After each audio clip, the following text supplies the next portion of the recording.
Hello, welcome back to chapter 3 of the Leadership Coronicle. Sorry about the few minutes delay, I hope you're still online. Today we have a special guest with us, Jefferson, calling us from Singapore. Another very interesting webinar.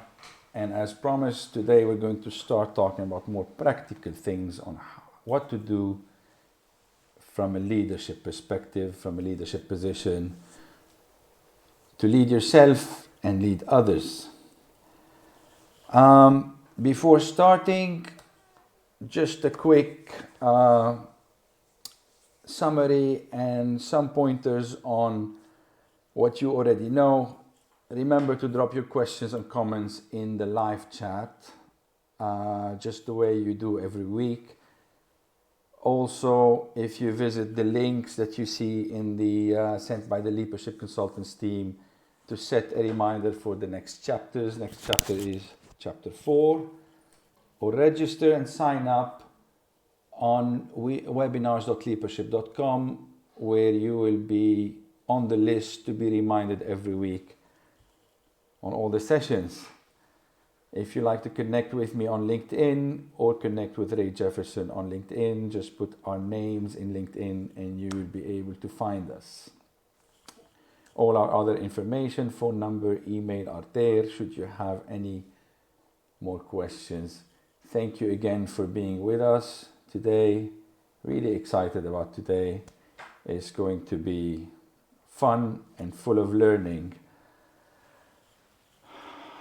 For those of you who are joining us for the first time, the reason behind this series was all the questions that we have as entrepreneurs and team leaders that we have been thinking about for many days since the start of the epidemic. Questions that we don't necessarily have answers for at the moment. Some worries about our own situation, about our business situation, the inability to think far ahead as there's a lot of uncertainty. Nobody has all the answers at the moment. But a lot of us at the same time are trying to identify the opportunities that the crisis is bringing and trying to remodel, reshape the way they think and the way their business runs. And with that comes a lot of leadership challenges that we are facing on a daily basis, new emerging challenges, leading people from distance, leading people who are more and more stressed every day. How are you doing? How are you going about these new challenges? You've been sharing amazing experience with us so far. Interesting examples from your daily life, but also we've been talking to experts. Last week we had Sarah Jane Clark, and today we have also an inspirational leadership speaker who also works with a lot of Fortune 500 companies, consulting on leadership and leading teams. He will be sharing his experience, best practices during this crisis, and also what are the expectations for the next phase. Again, for those of you who joined us today for the first time, just a recap on the series. So 6 chapters in total in series 1. We've already done the neuroscience of fear, anxiety, and stress in chapter 1. On week 2, we've done the business post-traumatic syndrome. And today we're doing Chapter 3, Building Leadership Skills for the Future. As a quick recap on the first 2 chapters, we spoke about the impact of fear, anxiety, and stress on individuals and teams and how this is affecting performance and the expectations required from leaders at this stage when they're pushing towards higher and better performance. On week 2, we spoke about trauma, and the expert confirmed that we're going through a somehow traumatic experience trauma is not necessarily a single big incident, but it could be an extended series of incidents that can affect people's ability to cope emotionally. And with that comes the other emotional challenge for leaders of dealing with feelings and not only business tasks. The messages, the takes from both chapters were very clear, and I kept repeating over and over again, reminding you to remember to deal with feelings, people's feelings at this stage, and not only tasks.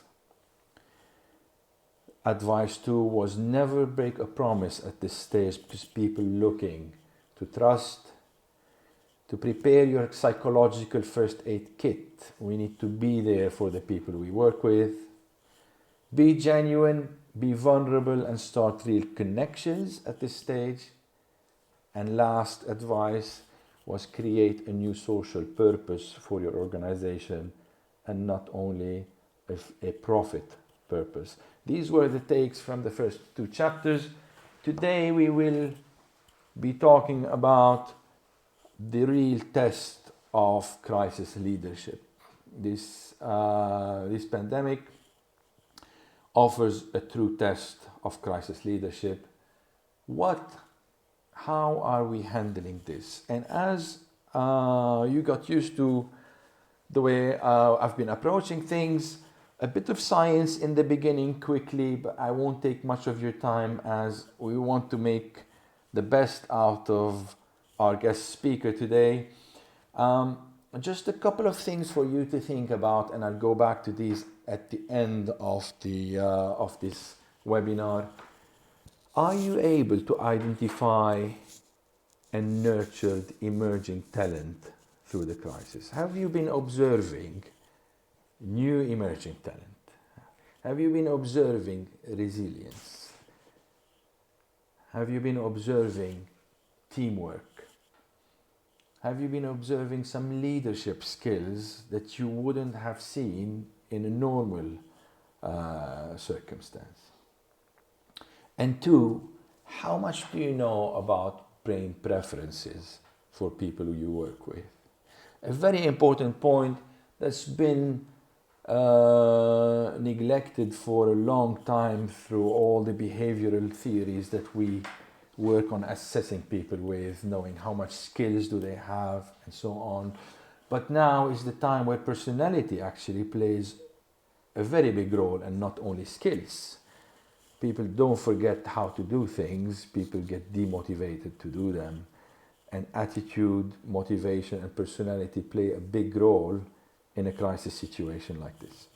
I have been using different assessment tools in my consulting work that can identify brain preferences, and they become very important in situations like this.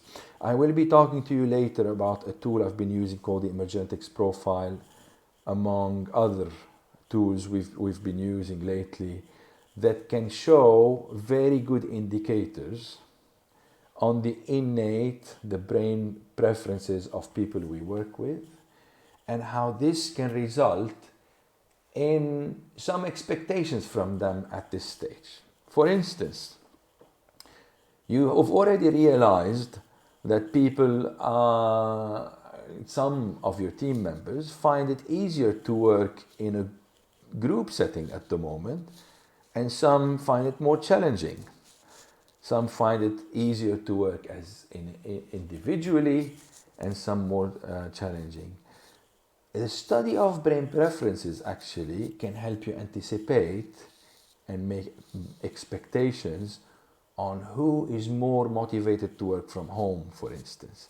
So that's just an example of how science and scientific tools can actually help us at the moment to be able to assess talent better, assess attitude and motivators better, and make the right expectations for people we are managing remotely.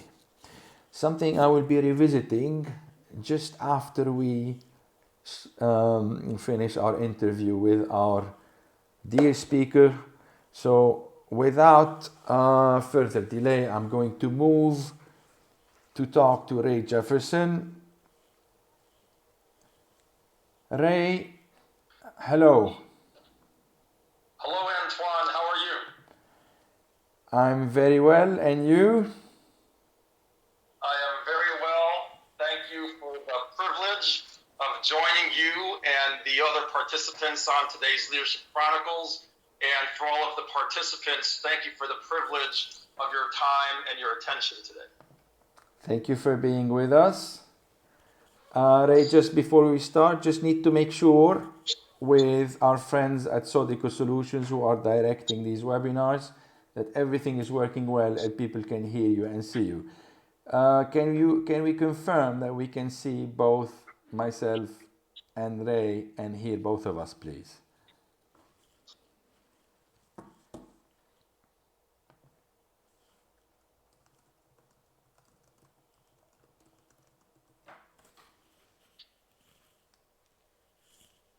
All good. Perfect. So, Excellent. Ray, thank you again. Such an inspirational example and an impressive career, impressive expertise, and I'm really happy you're with us today sharing your expertise. Would you mind starting by introducing yourself, a bit of your story that I know, but I'd love that the audience hears it as well before we start talking about leadership? Sure. Antoine, it would be a pleasure, and I know that I have a lot that I can learn from the others who are a part of this webinar today, and you as well. So thank you for the opportunity. Thank you. I would say that for me, my passion and my fascination since I was a teenager has been leadership. I started my career at the United States Military Academy at West Point, graduated with a major in leadership, and spent the first part of my career working and having the privilege of leading elite military units within the United States Army.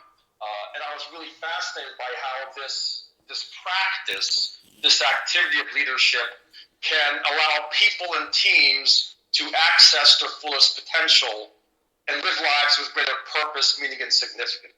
So I spent time at the President's Honor Guard in Washington, D.C., with a commando unit called the 3rd Ranger Battalion. They later made a movie about it, although I was not present with them when the movie was made, Black Hawk Down. You may have seen it. And then I also later served with the United States Special Forces, the Green Berets. And part of my leadership journey is having an unexpected experience of resiliency. So while doing some classified training with my Special Forces team, we had a defective hand grenade that was going to detonate in a few seconds. And I went to throw it away from my team and myself, and in the process of doing that, ended up holding on to it because there was no safe place to throw it. So I lost my fingers in the line of duty. And I share that because that really informed, at a very personal level, my understanding of resiliency. Was blessed to come through that experience with a lot of help. I learned the importance of being able to ask for help. I think that's something that's equally relevant today. When we're going through challenging times, the importance of being able to reach out to others and have the ability to say, hey, I'm having a challenging day. Could I get some help or some support? Frankly, that was one of the biggest lessons I learned. But after leaving the hospital, I had the privilege of studying at Harvard Business School and Harvard Kennedy School, focused on leadership at both organizations, served as a White House Fellow for the President Clinton Bush transition, and as a Fulbright Fellow in Asia, looking at leadership within Asian contexts and social entrepreneurship. Moved back to Hawaii, which is where I did my hospitalization, and had the privilege of serving as the Deputy Minister of Trade for the state of Hawaii. And that gave me a wonderful appreciation for the power of business to make social contributions, and whether it's large or small businesses, to contribute to society, doing good while doing well. And I believe that. Moved back to Asia with McKinsey Consulting, serving as leadership consultant in Singapore, and then had the opportunity and privilege of working for President Barack Obama, going through United States Senate confirmation and serving as an assistant secretary and running a national agency right after right during the global economic crisis, 2009 to 11, that focused on the employment and training of veterans. And what I'm doing right now is working with teams, organizations, Fortune 500, sports associations, and helping them to achieve their potential, helping teams to get unstuck, helping teams to become more high performing, helping leaders to amplify themselves, access more of their potential, and a variety of different focus areas in the broad domain of leadership. So I'll say this is my passion. I've spent my life either having the privilege of leading and co-leading teams and organizations, helping organizations, teams, and leaders develop themselves, or going through my own personal development journey. So the things I share and teach and offer in service to others, I live these practices, I apply them, and I don't consider myself an expert. So I consider myself a student, a practitioner of leadership, and a work in progress. So that's a little bit about me. Thank you. Thank you for sharing the story with us. Such an inspiration. If you have any questions for Ray, please pop them in the chat window, and I'll try to convey these messages to Ray as soon as we finish. So, Ray, I know you have an impressive career and you work with companies like Oracle, like Harley Davidson, um, and Yes. Fortune 500 companies. Nike, Bank of Hawaii. Yes, Bank of Hawaii. So, It's open. Mm-hmm. through your experience, Ray, if you don't mind sharing with us, what are the needs and priorities that you're hearing executives at the moment are having during these difficult times? Yeah, thank you. I would say there's three categories, and the two that I'm hearing most frequently, and where I'm very honored to assist, are as follows. The first is, how do we help our individual team members take care of themselves? How do we help them sustain themselves? They are dealing with tremendous demands on their energy. The boundary between work and personal life, if there was one before, has gotten even more blurred. So people are working longer hours. I would offer their experiences that they're working harder. So how do we help people with their energy, and also to deal with the uncertainty, the anxiety? How do we help team members to sustain themselves, the individuals? And so that's the first, I would say, request and need that I'm hearing a lot. Okay. And impact of the COVID situation. The second, related to that, is how can our leaders best serve their teams, lead, grow, support, and develop their teams when everyone's working from home? How can they do this remotely? And oftentimes the question starts with, can it be done remotely? Because we know so often before this, the approach, and it's one that I enjoy, of working with teams and helping teams develop, is an in-person immersion experience. Yes. So how can we help leaders and managers best serve their teams during this time? And by the way, some of those leaders and managers may not have had much knowledge or training or practices to do so before COVID. So it's not just taking what some of them know and applying it in the current situation of working remotely. Sometimes it's also developing them and teaching them how to do this at the same time they have to serve their team. So those are the first two. And the third is, and there can be a dimension of this that relates to a leader's sense of purpose. The third, I would say, request or conversation topic or need I hear is, how do I, as the senior leader, want to show up? What should I be doing? How should I exemplify my organization's values? So how do I want to show up and serve my organization and all of our teams during this time? So, and it's been a truly an honor to work with people in this situation and help them to navigate and not just survive, but truly thrive and progress during this time of COVID. So. Very interesting, and I confirm I've been hearing the same from my clients during those times. A lot has to do with how do I manage myself and how do I manage others. So absolutely, I agree. Although I think we work in different areas of the world, but it seems that the challenges are very common at the moment. Yes. Yes, they So, do. do you think And how? if I can share one thing, Antoine, it's interesting. I was looking up, there's a lot of talk about resiliency, and it's hugely important. But I decided to actually look up the root. I think sometimes when we look at the Latin roots of words, it can be very instructive. And the Latin root is resiliere, which means to bounce back, to rebound, to spring back. But what's interesting is, as I reflect on it, and maybe some of the leaders who are listening to us today would feel the same way, oftentimes when you bounce back, when you spring back, the situation is over, right? You've lost your hand to a grenade and you're bouncing back. You've had a setback in a client situation and you're bouncing back.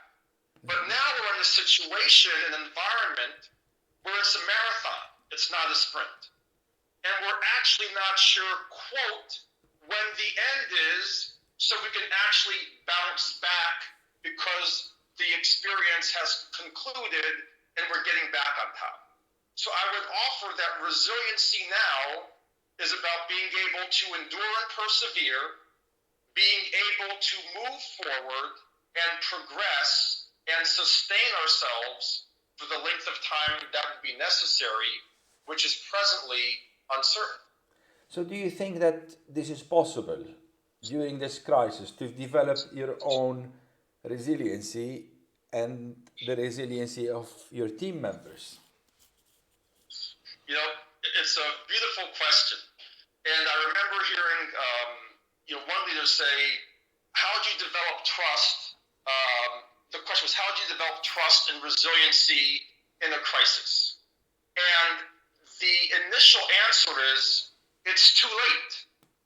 It's too late initially. When a crisis hits, if you don't have resiliency then, if you don't have trust as a team then, you can experience a tremendous challenge, a tremendous setback initially.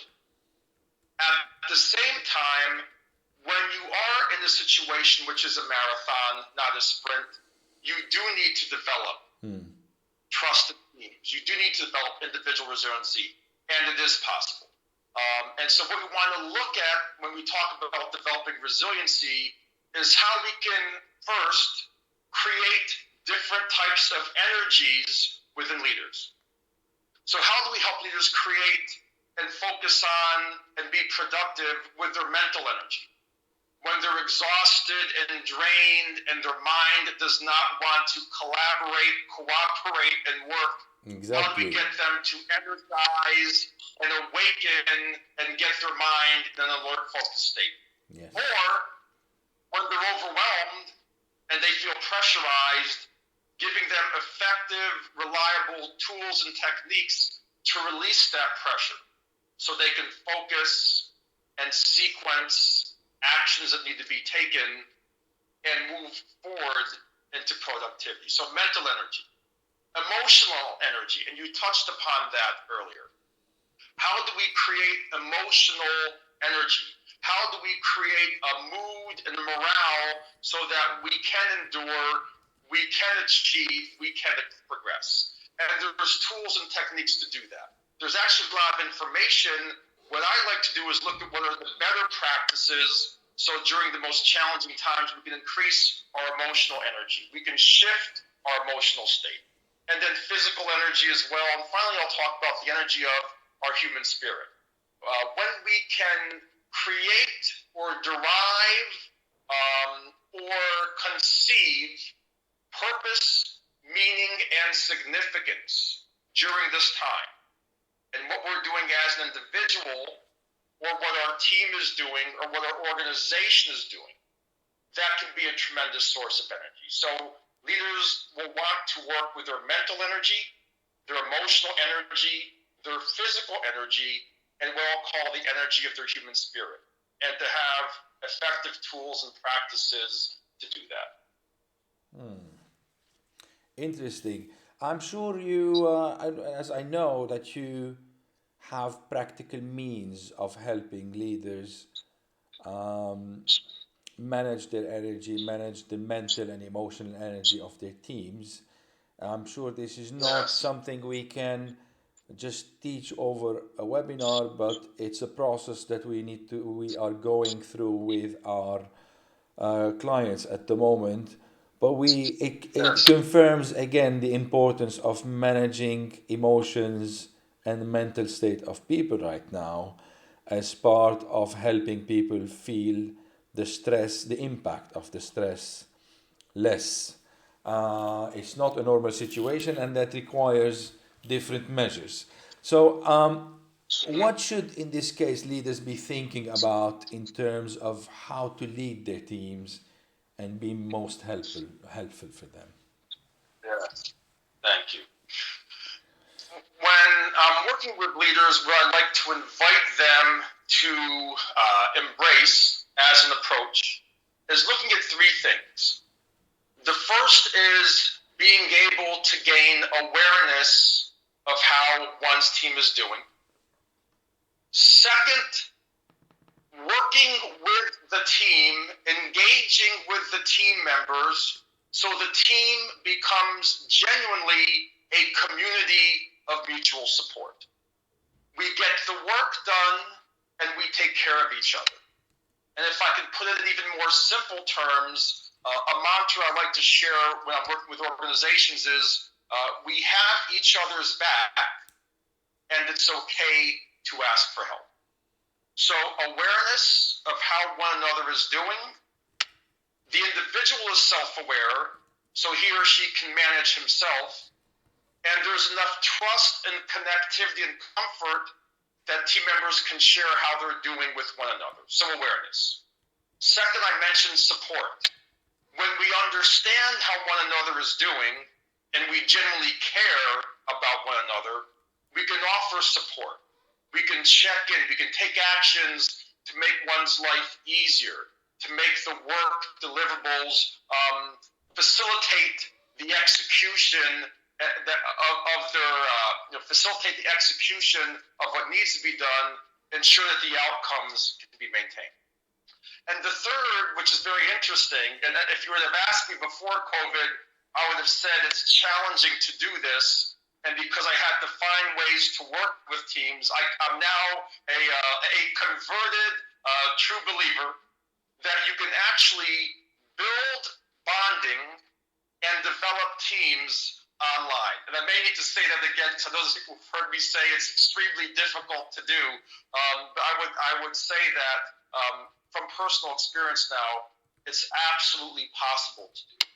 Well, We can maintain the we can maintain the strength of teams that are working, Antoine, and we can also take teams which are challenged, which are being challenged significantly, and we can evolve them so they can begin to thrive and strengthen themselves and actually develop, actually become better during the time of COVID and not just stay the same or degrade.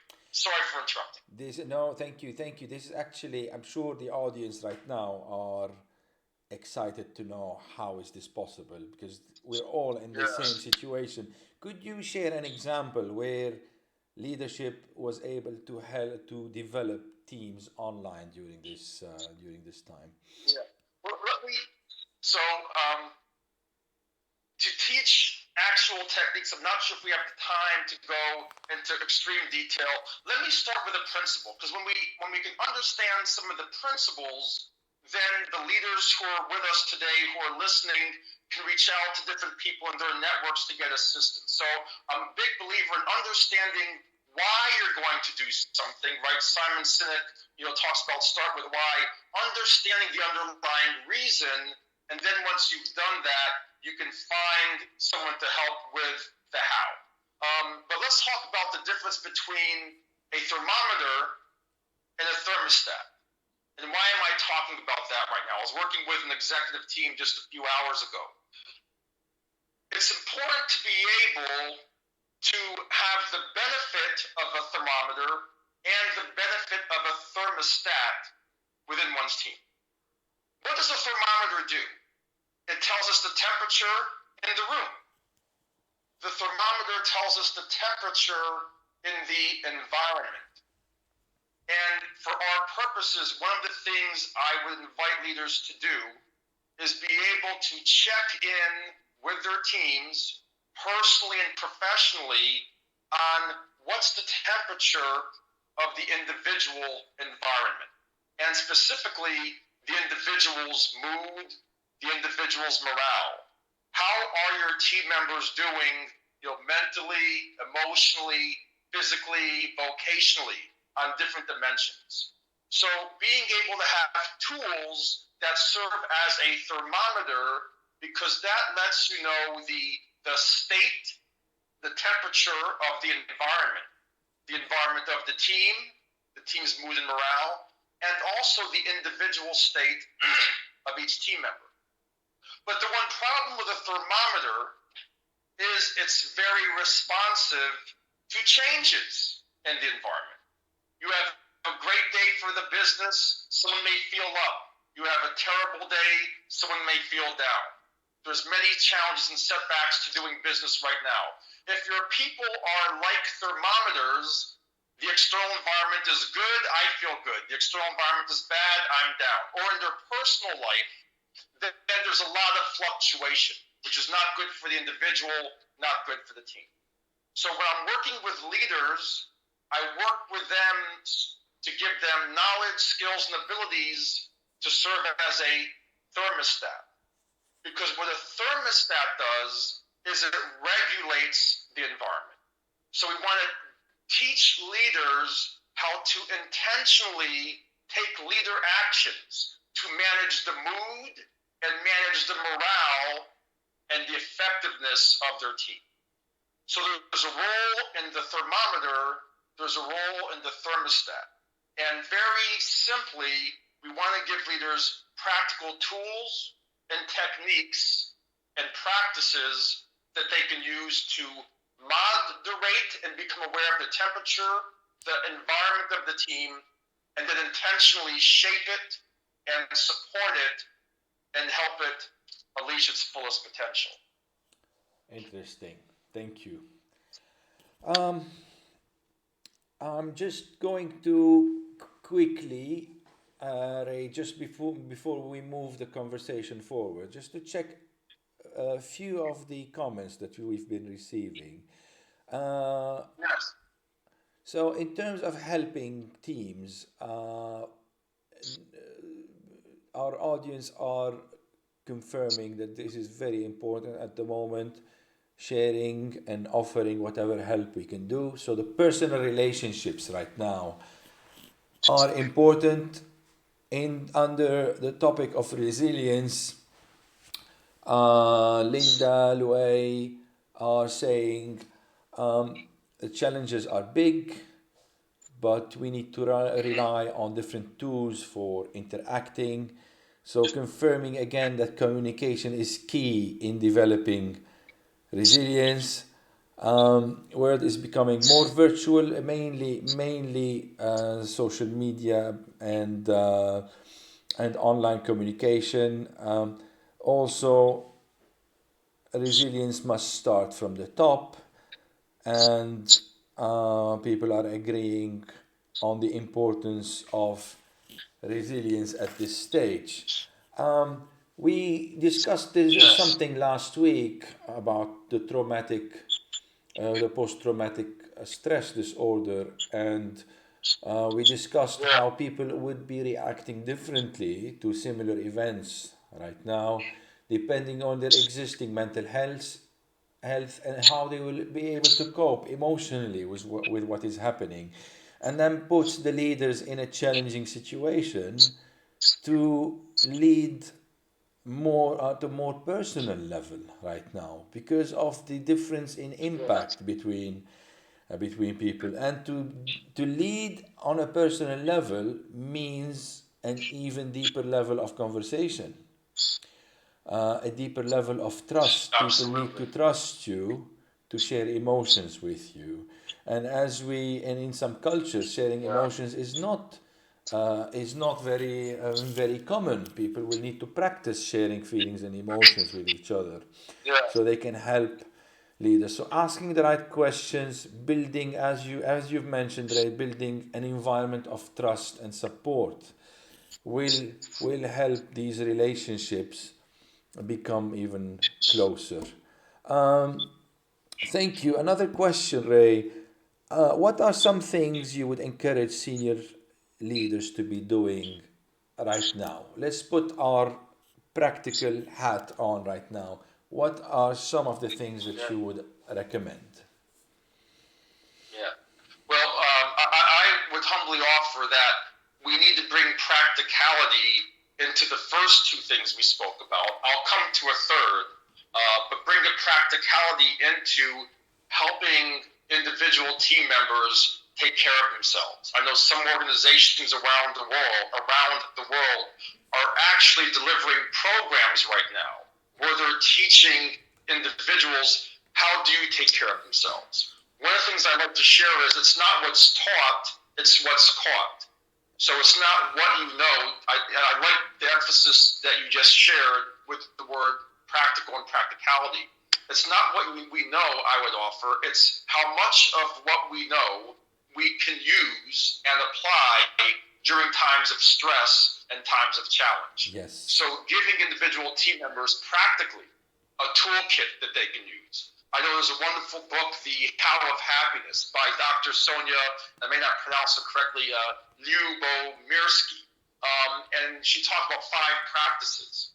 While many are familiar with some, maybe even all of the practices, are people doing them on a daily basis? So gratitude, and using gratitude to imprint, positive experiences, positive memories into subconscious, because many leaders, many individuals right now are spending a lot of time, reflecting and replaying the negativity in the environment. Gratitude, physical fitness, service to others, support and service to others through social connections, and a sense of purpose. You have helping people to have an individual sense of purpose. So bringing a practicality in terms of practices and techniques on a daily basis is one thing leaders can do for their team members. And then another one similarly is teaching leaders and managers at all levels, what should they be doing with their team on Monday morning? How should they close out the week? How should they start the days Tuesday, Wednesday, Thursday? So what leaders should do. But let's come back to the last question.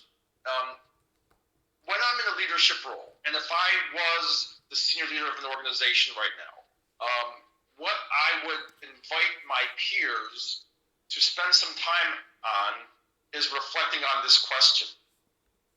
When this is over, or at a specific time in the future when I can at least look back on a portion of it, how will I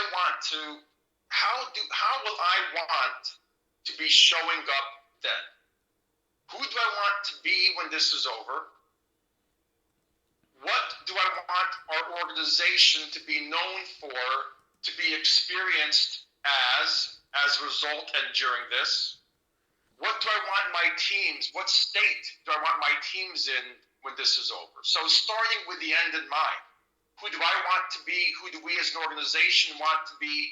What kind of state do I want my individual team members, my teams to be in? Reflecting and getting very clear on that, and then asking myself the question, is what I and we are doing now putting in place the foundation, the steps to show up the way we want to at the end of this? And that's also called the purpose. And that's also referred to as the purpose. The purpose Absolutely, Yes. Antoine, the purpose.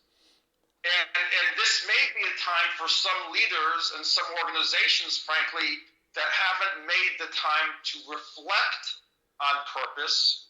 Sometimes you create it, sometimes you discover it, but to use this challenge as an opportunity to create tremendous purpose, one that will provide meaning and significance throughout the organization. Purpose is a big theme in leadership and Yes. since the crisis started, we started hearing that word more and more often. What is our own purpose? We've been reflecting on our own purpose in life at the moment, but also what's the purpose of why we go to work every day? Where is our organization going? If we had the chance, we've all Yeah. been through a stage in our lives where we asked ourselves, if I have the chance to do it again, what do I do? Where will I be? Yeah. And some of us are at that. Antoine, Yes, please. yes. I think that's a beautiful question. So, what I would take that exact question and I would invite people who are with us today to reflect on when this is done. If you ask yourself, or if you could even say at a certain point in the future, when you reflect back, right, what would you have done differently? If you can think about that, we're about 90 days into this. It's mid-May, right? This started in different parts of the world in February. I would offer very informative to take some time on an upcoming weekend and say, over the last 90 days, what would I have done differently? Knowing what I know now, what could I have done differently over the last 90 days? What could I have done better? And what do I want to do differently over the next 90 days? So I think that question you posed is and you can pose it as to yourself as an individual. You can have teams pose it to themselves. And I think there's some very instructive, can be, learnings and awareness that comes out of that question you just shared with us. Really interesting insight. Any example you can share with us on transformation that you've seen during the last few weeks, the last few months, from organizations who have been severely impacted by the crisis, but have managed to probably reshape or rethink the model, the structure, the purpose of the organizations. The organization. We know a lot of examples right now of big organizations such as Nike, who's now venturing into making suits and masks. Best Buy, who are venturing into providing more, selling more medical stuff. So a lot of organizations are reinventing themselves right now to cope with what is happening and provide some business opportunities, but at the same time some social support during this crisis. Any tangible example that you've experienced lately? So I'd be more comfortable not going into specifics just for client confidentiality, but let me share a public example that Please. many of us who are here today may know. Let me first start with just one other Latin root, which I think is very interesting. The word inspiration comes from the Latin root inspirare. It means to breathe life into.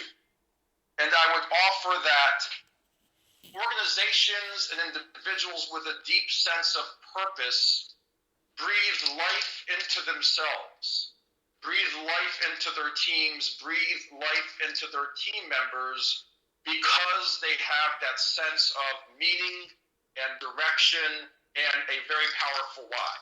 Now, I was born in New York. I did my hospitalization in Hawaii, worked many years off and on in Washington, D.C., and I'm presently living and working in Singapore. And where I'm going with this is one of the leaders who I found personally inspiring and incredibly instructive by his example is the governor of New York State, Governor Cuomo. Because what he's doing, while New York State has been the hardest hit state in the United States, he's been very open and truthful and transparent. There's three things we need to build trust. We need open, honest communication. We need reliability, and you spoke about that, Antoine, never break a promise. and we need people to see us as human beings, not human doings. And I've been trying to follow to the extent I can with the time difference, Governor Cuomo, because in the way that he's leading the daily press conferences and what people who say what people in New York say about him, even people who were not supporters or fans before this, they're giving him rave reviews, wonderful feedback, because he's being truthful about the things which are difficult to say and difficult to talk about. He's demonstrating reliability. He's doing what he says he's going to do. He's putting the greater good as the priority. And he's also in that process, if you watch some of his press conferences, he's letting people see his humanity. And so I think that is very instructive. And I believe there's some lessons there that other leaders may find helpful as well. Absolutely, I agree, and it resonates a lot with the first two webinars we've held talking about the importance of being genuine right now. People don't want to hear false promises. They want to hear the truth, even if it hurts.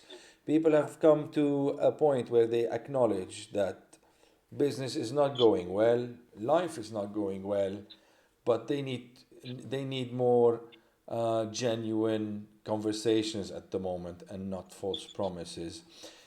Interesting. Anything else you'd like to share before we wrap up? I'll just share one thing that came up just a moment ago when you were talking, and I absolutely agree. What I believe is necessary now, and a way that leaders can help their team members and their organizations, is to hold two realities or hold two pictures simultaneously in mind. The first is that there is a lot of, I will call it, bad news. There are a lot of challenges, there are a lot of uncertainties, etc., etc. So there is that reality. And simultaneously offer and assimilate so it sinks into people another picture of purpose and of hope and of possibility. Because we will be in the journey for a while, and what will sustain us is deriving energy, is helping our colleagues and our peers, and believing that what we're doing is noble, necessary, and important. So that's what I would leave us with, and I'm going to strive to do all I can to help people experience and live that and go through this with that approach. Thank you, Antoine. Thank you so much. We had a long conversation yesterday, Ray, and I must let everyone know about all the initiatives and the support you're giving to organizations at the moment. This is the time for solidarity and for us to help each other as much as we can, including sharing our expertise, our knowledge, the best practices that we see. And the purpose of these webinars is to also bring experts like yourself to share what they know. Just a quick recap on what you mentioned. A lot on providing a sense of purpose to yourself and to your teams. Be reliable, be genuine, communicate. There's nothing wrong with being vulnerable at the moment, but at the same time, holding two realities, one that is based on facts and what is actually happening, and the other one based on a purpose and where we want to be, and combining the ability of combining these two images simultaneously. Thank you so much for joining us today, Ray. It's a bit late in Singapore at the moment. Good luck with all the consulting you're doing. You've been an inspiration to many people. Thank you so much for joining, and we hope to see you again. Thank you, Antoine. I just want to thank you for what you're doing and take a moment to do that. I believe that leaders need to have places where they can go to drink a fountain of inspiration and knowledge. And by doing this service of Leadership Chronicles, you're giving all of us an opportunity to come together, to learn, to connect, to recharge, to rejuvenate. So thank you for what you're doing. I wish you all the best. All the leaders who've been with us today, thank you for your service to your organizations. Collectively, there's a lot of talk about the phrase social distancing. I like to call it physical distancing. I've heard this physical distancing with social solidarity. So thank you for what you're doing as leaders. I wish all of us the very best. Let's stay strong, healthy, safe, and optimistic. Thank you, Antoine, Ray. Thank you so much. Ray, I'll be wrapping up for the next 10 minutes. There's a couple of questions for you in the chat window. If you still have a bit of time and you don't mind going on the chat on YouTube and answering, Rabia is asking your advice for the shareholders. What advice would you give to shareholders who are afraid of losing money right now and want to resize their organizations? And also another question related to the 5 tools you mentioned: gratitude, fitness, service to others. What are the last 2? So if you still have a few minutes time and you can join the chat, we'll very much appreciate it. Sure. Would it be possible to do it verbally right now with you live, or would it need to be by chat? That's fine. Just a minute or two. We don't want to keep... Very succinct. Please. Very succinct. So, The How of Happiness by Sonia Lyubomirsky talks about 5 practices. And it's not just about happiness, in my opinion. It's about mood and morale and energy.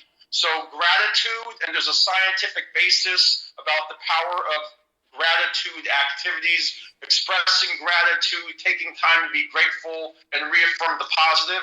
Physical fitness, meditation, absolutely essential in my opinion now.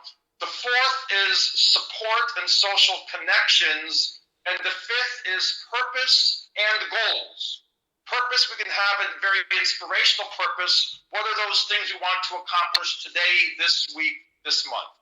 Fitness, meditation, gratitude, social connection and support, and purpose and goals.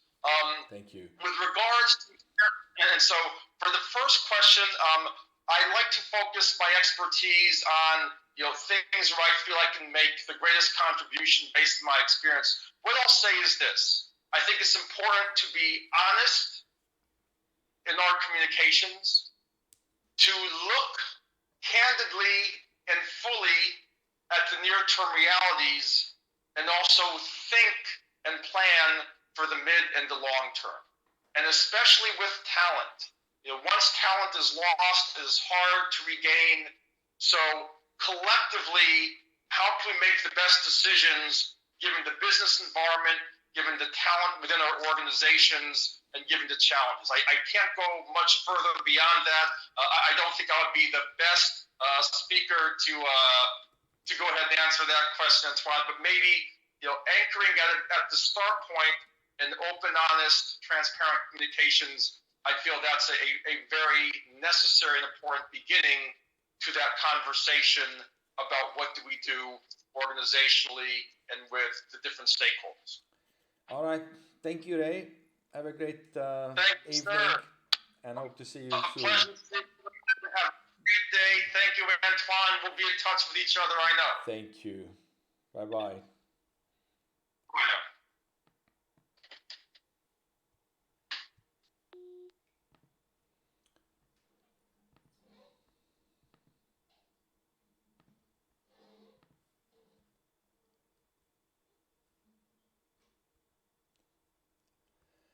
So, interesting conversation with Ray. I'd like to wrap up just quickly with some advices on what can be done.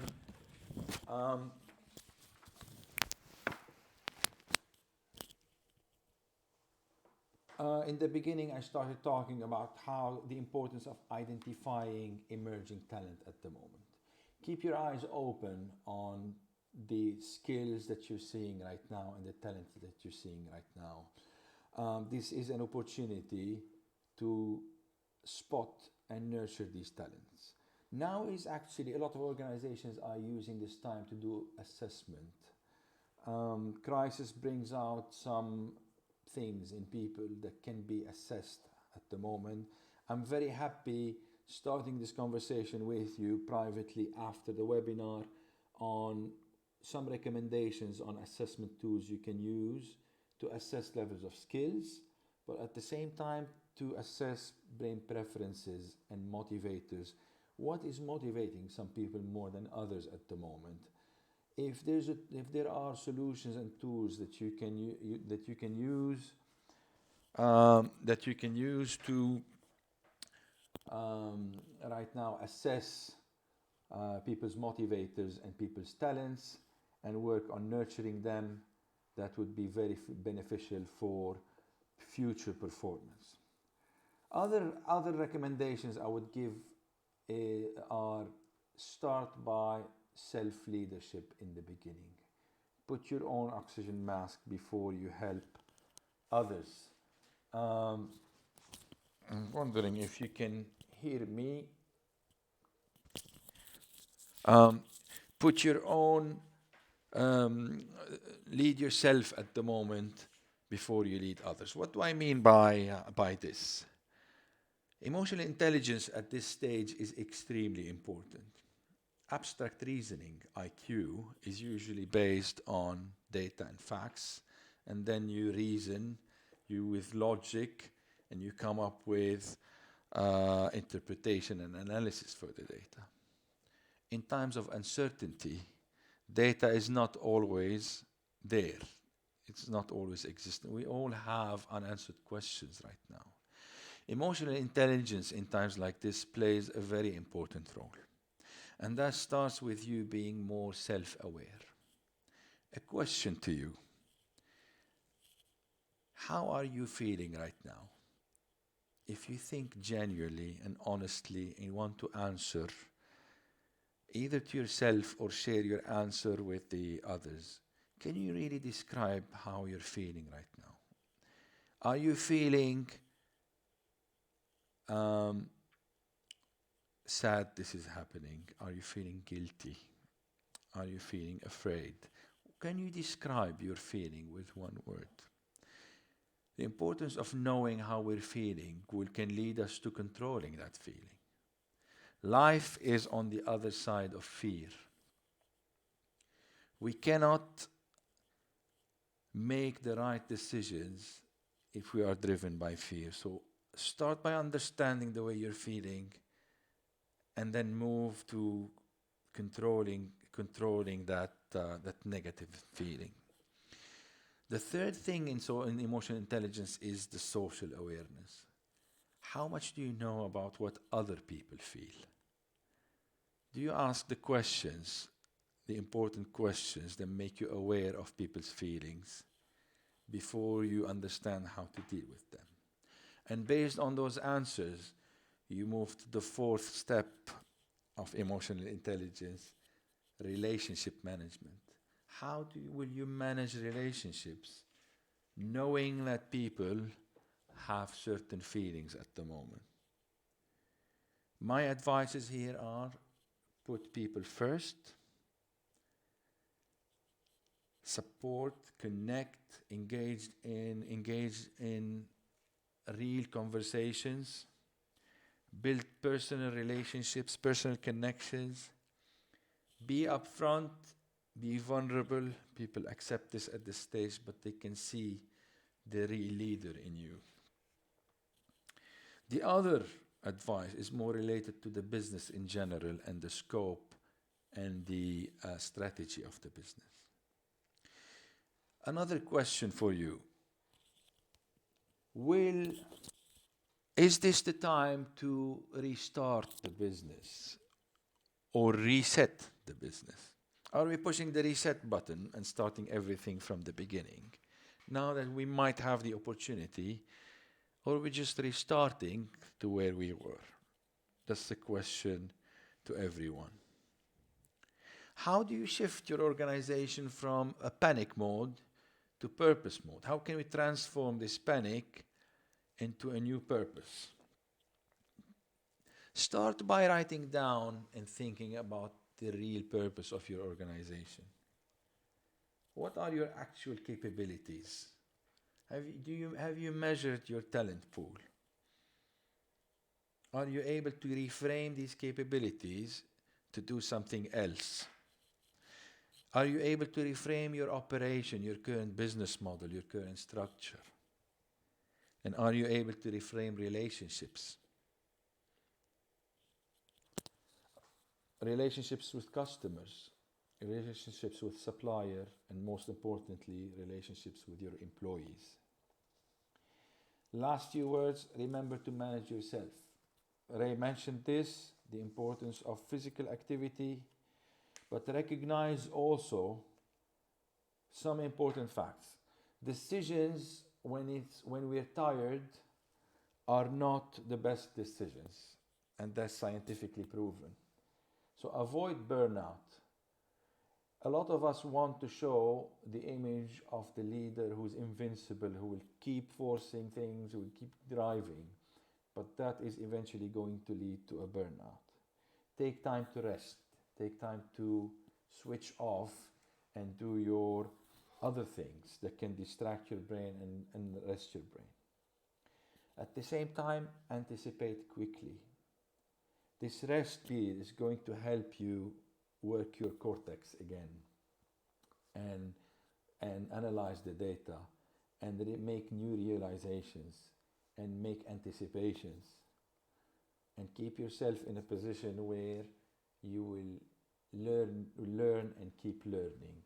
Now is not the time for long-term planning. It's not the time for day-to-day decisions. Now is the time to learn. Learn until we make those decisions based on a lot of different information over an extended period of time. So, two important things. Manage yourself as a leader. Give yourself time to rest. Be genuine. Practice your emotional intelligence. And two, manage others by starting in and being aware of how they're feeling, being aware of their talent and their emerging skills, and then supporting, nurturing those skills. I will be, right after this webinar, writing an article or a newsletter on what we've talked about, give you some interesting reading and give you some pointers on what to be done practically. I will also be addressing your questions through those articles and try to provide answers to your input and your questions with some references. I really enjoyed today. I hope you did too. Thank you again. The numbers are increasing every time. Your participation is amazing. Next week we'll be talking about strategy. How can we make a list of what is going wrong in our organization, and what will we do to fix it? So I'll be running a live simulation with you on creating a bucket list, an action plan, a wish list of what we need to change. And the other simulation is what opportunities exist in the market during this crisis.